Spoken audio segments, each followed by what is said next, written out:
Welcome back. Helping women pursue their dreams. What's greater than that, right? The Debbie Francis Memorial Aviation Foundation has helped so many women in our area fly, and it's really only the beginning. This afternoon we have Mike Franceus and Sigma Kar to talk more about the foundation and its impact. So you're learning to fly, and Mike, after your wife passed, you want to start a foundation. Now, you and your wife both were flying? Yeah, we're both pilots. I've been a pilot for about 45 years. And Debbie flew right seat with me for probably all of those years. And then finally, as she got a little older and started thinking about retirement, she says, you know what, I want to get my license.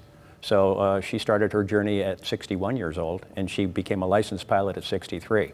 So, and she just had an incredible desire to see more women in the cockpit, because the percentages, it's really kind of a male-dominated career. And we know that only 4.9% of the people on a flight deck are women on commercial airlines.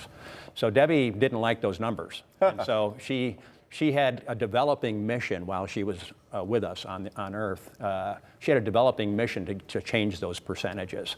So what happened when she passed in January of 2023, once my head cleared a little bit, I decided the only way I can really, keep her work going is to honor her legacy and to start an aviation foundation that provided financial resources to female pilots so that we can skew those percentages more towards women. So you started small and it's getting larger. Tell me, give me an update. So it is getting larger, actually. What's happening, we started with 7 flight schools.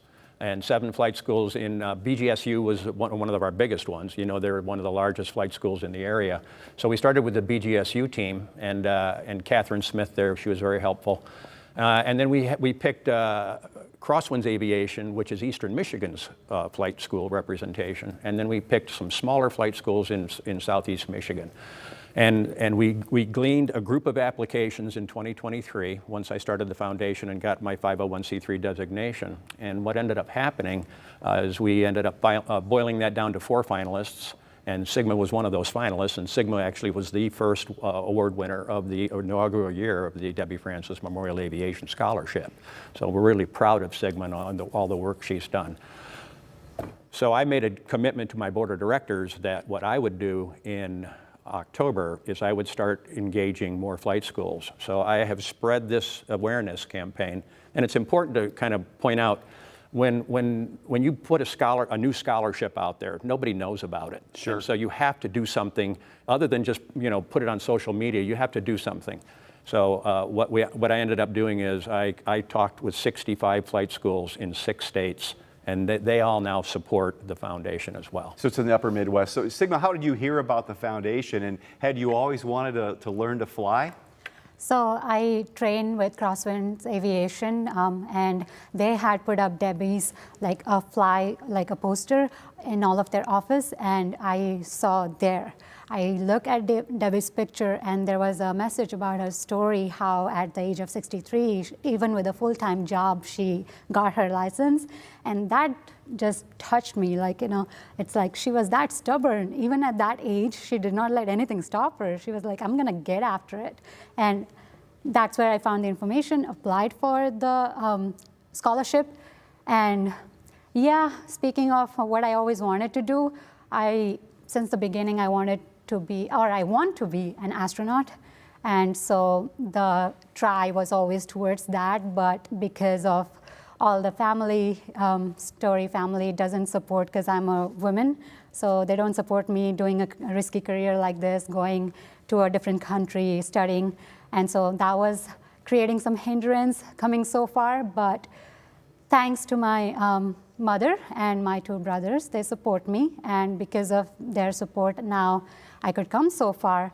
I am a mechanical engineer by profession right now, and I'm still working towards that goal of becoming an astronaut. Yeah, you're young enough, and I think what you're doing is the right way. You got the scientific background, and then the next step is learning to fly, and then taking the next step. I mean, actually, astronauts don't even have to fly probably, because they're used for different things on missions. That's right. I want to follow what Eileen Collins did back in the days. It's like I want to be the PIC of the space shuttle, and that's why I want to learn to fly and get trained by military, hopefully if that is possible with the Air Force.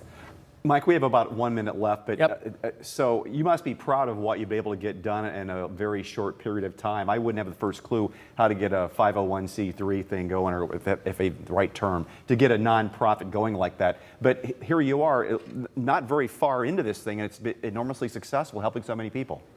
So far, so good. And what's exciting here, you know, and I don't know if we can show this or not. Put it back here. Yeah, yeah.